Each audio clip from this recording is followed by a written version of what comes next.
Hi everyone, welcome to a new devlog. This week I was finally able to dedicate more time to my game Howling Tales. And what is my game about, you may ask? Howling Tales is the story of a boy who is challenged to save his grandmother. To do so, he will have to travel and explore a fantastic and mysterious world where the 5 ingredients necessary for the healing spell are hidden. Embark on an adventure that will end up revealing his true identity and the reality of the world in which he lives.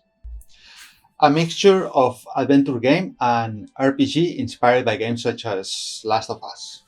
So let's see what happened this week. I finished the night scene rendered in Unreal as part of my experimentation to define the style of my game. The biggest challenge was the sky and the lighting.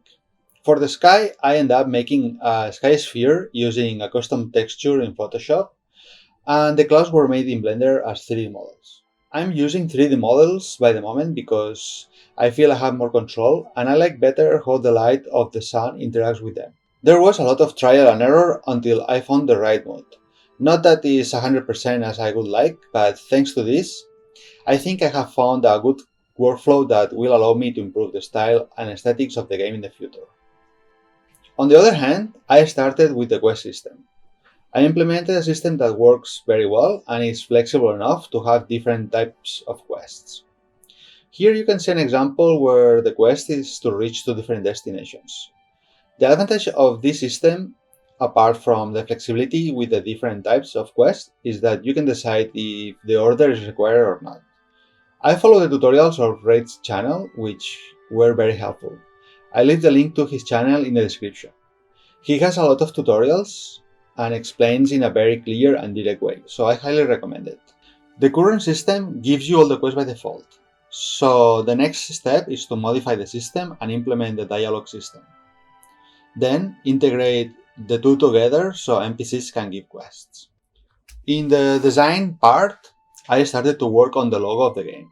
It's not the final version, but here you can see the first pass. I think the logo communicates the concept of my game quite well, so I imagine it will evolve from here. Let me know what you think in the comments. Finally, as I started to work with the quests and dialogues, I realized that I should design the UI. So I started with the general UI of the game. Here you can see the screen for the character, where I show the general attributes of the character and how to assign experience points once he has leveled up. The aesthetic I'm looking for is a modern design, very simple and clear, but with some personality. For that reason, the design has some Asian accents, as you can see in the decorations of the elements. I think the design fits pretty well with my vision. The game will have a certain anime feel, although the story is more Western. I think the combination will give a very interesting aesthetic, at least something a bit different. Let me know what you think in the comments. Next week, the plan is to finish with the dialogue system and the integration with the quests, and maybe start the design of some new character, maybe some new enemy. I have to remake the player and the hunter character with the new aesthetics too, so we'll see how I balance 3D design and game development. Anyway, if you like this content, don't forget to subscribe and like the video, and leave comments if you have any questions or suggestions. As always, thank you very much for watching and have a great week.